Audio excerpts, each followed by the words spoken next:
Welcome to the Visionary Chronicles, a business strategy podcast where we provide insight to those looking for creative, executable strategies built around the latest disruptive ideas, innovative cultures, product creators, and marketing solutions.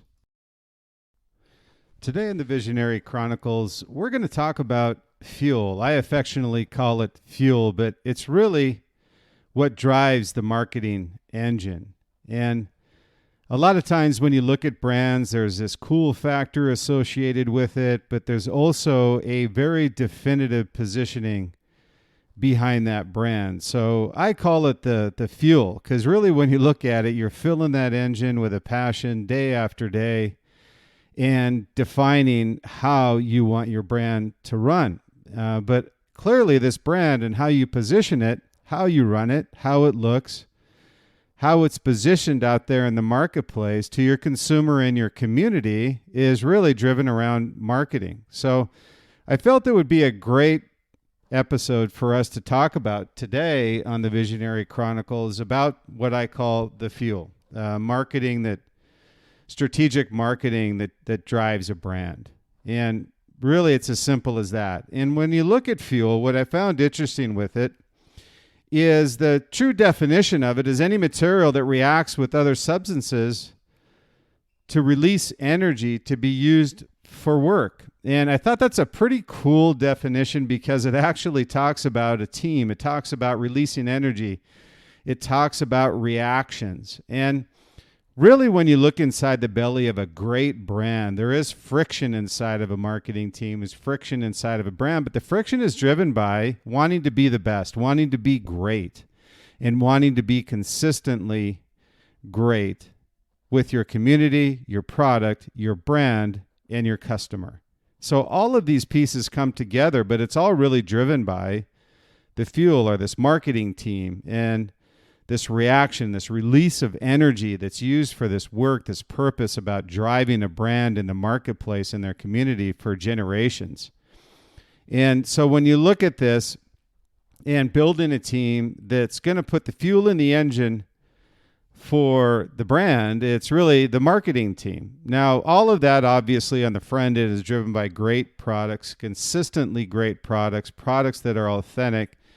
But truly, then when they get this great product, it's commercialized, it goes into the hands of marketing. And at that point is when the engine of marketing really starts. You know, you talk about it on the front end of product line planning. You talk about what you're going to make on the ideation phase. Marketing is part of that process along with product. And really, they're preparing for that product to be commercialized so they can then drive that passion that was put into this product to commercialize it and convey that to the consumer. So you've got this go-to-market strategy, commercialization of the product, and then the reality of being able to market that to your consumer and to your community. So I say this fuel as this needs to be reignited. And another thing that gets lost a lot of times within brands, within marketing, is this what I call reignition. And another part of this fuel I talk about is fuel is one thing, but if it never gets ignited, it doesn't explode. It doesn't create this energy and release this energy inside of a brand. So another thing that needs to be talked about when we talk about marketing and we talk about how does a generational brand continue to grab great marketing and drive this energy season after season, year after year. So there is this process as you go through in a brand that may have been around for a very long time. One of the magical formulas that they have really is how do they keep reigniting the passion in their team so that it can burn for long periods of time. And when ignited, it creates energy with your team. It's a very organic process that happens season after season. But what I find fascinating with the brands that I've been with, as well as the brands that we work with on Liquid Mind, is, hey, how do you keep this passion flowing inside of the brand? How do you make sure that those foundational principles this brand was built on, the pillars of what the brand stands for, what the community thinks of the brand, what the consumer thinks of the brand, this lifestyle that you're selling year after year, How do you continue to keep that passion flowing inside of the brand? And really what it is it's driven by this reigniting the passion inside of a brand. Every once in a while, the marketing team or the brand as a whole will kind of not reposition the brand, but it will come up with a new campaign. It will come up with a new breakaway product line, something that reignites the passion, not only for the product, but then the brand gets reignited. And as a result, the marketing team is enthusiastic and gets reignited as well. So there's this thing that gets lost many times inside of brands is year after year, season after season. How do they keep doing it? Well, they keep reigniting the passion through something that is done either on an annualized basis or every 3-4 years, whatever happens to be their time frame. But they recognize the fact that you can't just have organic reignition of passion without having something that ignites it. So each of these, when we look at them, reigniting your passion, burning for long periods of time, and then this ignition to create, whether it be in product, whether it be in marketing, whether it be in campaigns, whatever you happen to do, there has to be this passion behind the brand that's continually reignited. And this reignition many times is subliminal. It just happens because there's a process inside of these great brands that season in, season out, they just have this reignition of the brand, this passion for the brand. So that when new people come into the brand are kind of liquefied by what the brand stands for, but then also ingrained in this process of understanding what the brand is all about.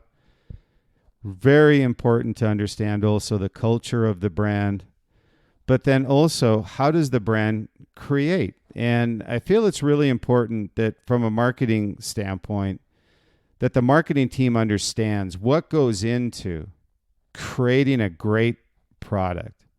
I always led the product and marketing teams by design because I wanted our marketing team to be there, to know what goes into creating a breakaway design, a next generation product, and the passion that the product team puts into commercializing this product. And I can tell you that the product team not only has a passion around the concepts that they put together, but they want those concepts that are on the board to be reality. There's nothing more frustrating, as I've mentioned before and many times, is a product team having something that's on the board as a concept and it comes off completely different in reality. That's something that can be extremely frustrating for a product team and also for the marketing team. Because you think about when you go back to the ideation and what comes out in reality is nothing close to what conceptually you were talking about in the very beginning, you have to reset expectations. And the problem in doing that is that you got passion around this product line plan that you're going to be doing. And if the product doesn't match the passion, well, what happens? The flame goes out. The passion goes away. So you have to reignite this somehow, some way. And many brands do this through leapfrogging their competition, through great breakaway products that are generational in nature. So it's very important that you have a true passion around what you're doing as a brand, but understand the product has to match the concept, and the concept has to match reality. So you'll see many times, and we talked about it before as well, as when you look at concept cars as a great example, and I used this before, but I'll mention it again, is that you have a concept on the board that the reality comes out completely different. I can't imagine anything more frustrating than time after time after time, everything you designed is not reality. It's just a concept. And I say designs are only as good as the paper they're written on unless they become reality in the real world. So these are things that you want to make sure of in the marketing strategy, and the passion that goes around it is that if you're part of this product line planning process, both product and marketing, there's two pieces of that power triad that we talk about, which is product, marketing, and sales, is being able to have a product that conceptually you can realize in the marketplace. So that's a true strategy around marketing, that you have a product that is marketable. That may seem simple to a lot of people, but it's not. And the challenge that marketing team has is that they're planning on a product becoming reality, and if it doesn't, they have to reset the course that they had originally put in place after product line planning was complete in the ideation phase. So it's very important at that stage that what you're talking about becomes reality, and that's executed by the product team. So you want to make sure that that's a strategy that you put in place, that nothing is too far out, but enough to stretch reality, but have it be commercialized. So what are some of these key strategies that these great brands, how do these great brands create this energy, this fuel year after year, generation after generation, and continue to keep that passion inside of the brand flowing with the team? And I've come up with 5 areas. The following are some key strategies. They're not all of them, but certainly ones with the brands that I've been with and brands that I've observed, and also ones that I've worked with Liquid Mind.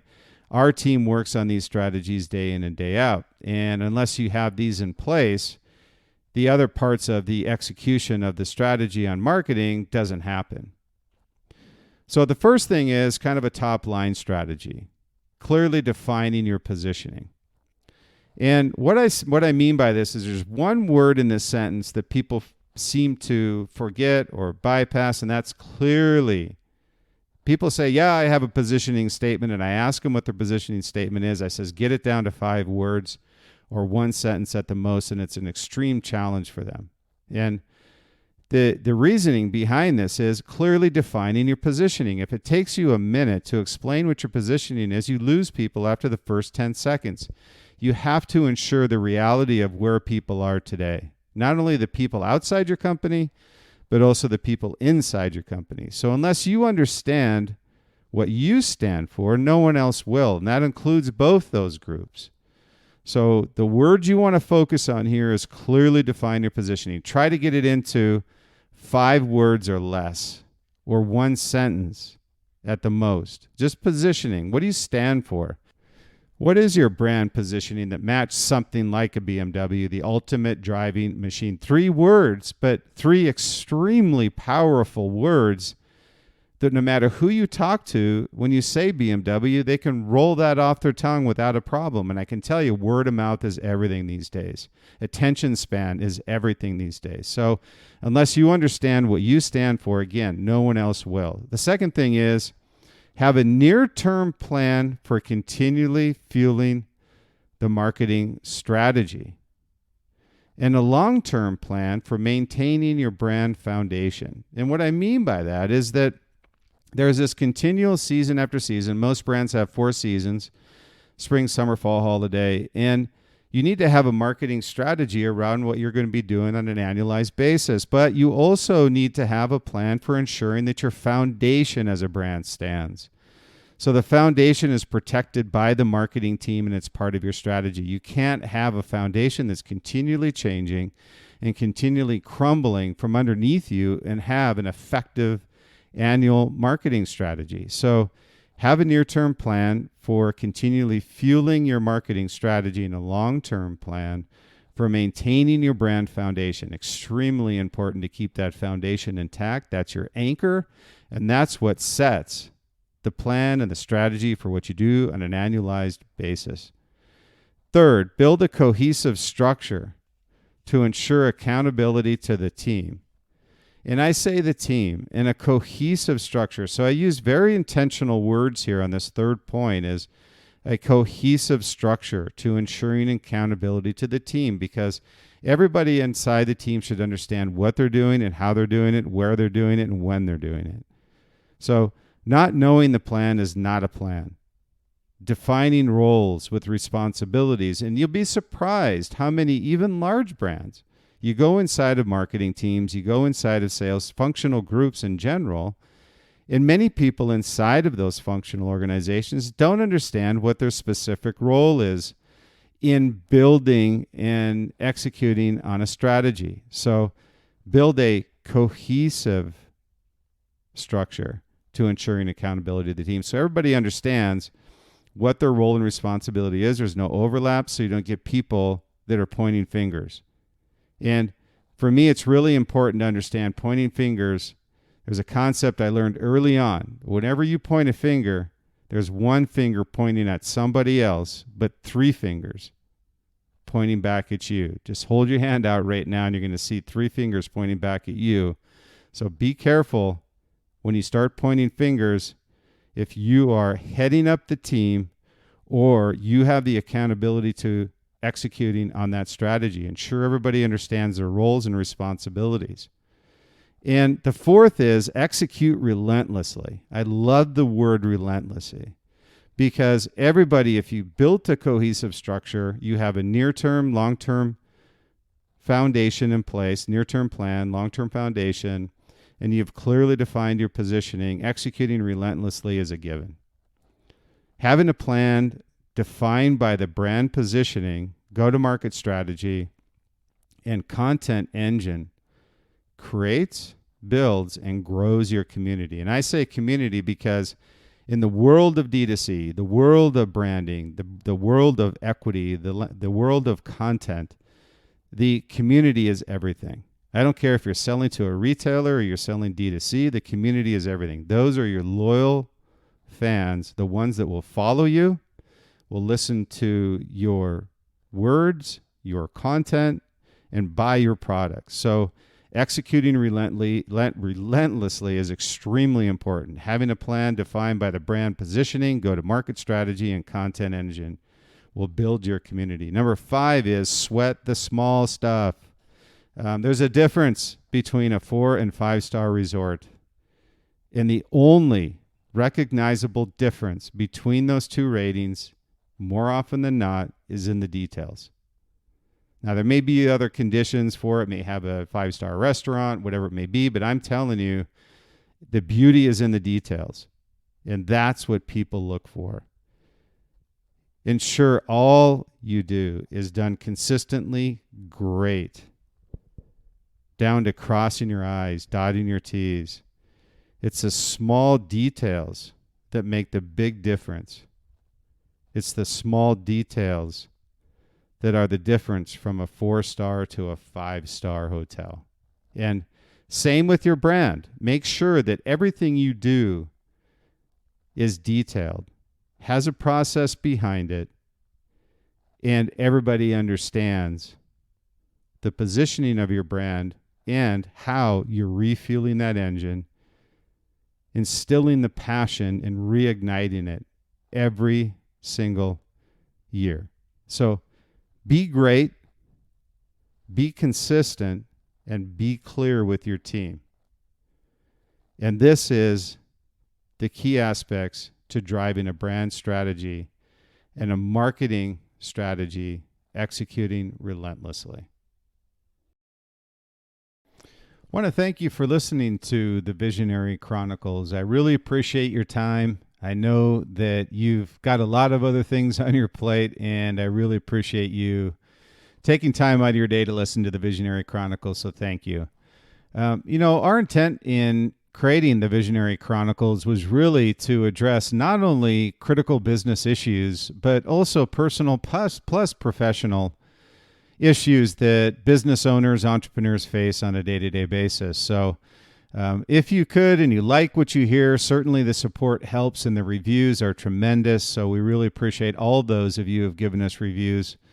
And as we move forward and you give us a review, we're going to be giving away some product as a thank you for those reviews, and also take a look at the Visionary interviews, Visionary Chronicles interviews that we have coming up as well. So if you have somebody who you feel would be a good subject for the Visionary Chronicles, we'd appreciate you having them reach out to us as well. they can go to my site, Bryan Smeltzer, BryanSmeltzer.com. Go to the podcast section and you'll see the Visionary interviews. So again, thank you for your time. I appreciate it as always and look forward to our next Visionary Chronicles podcast.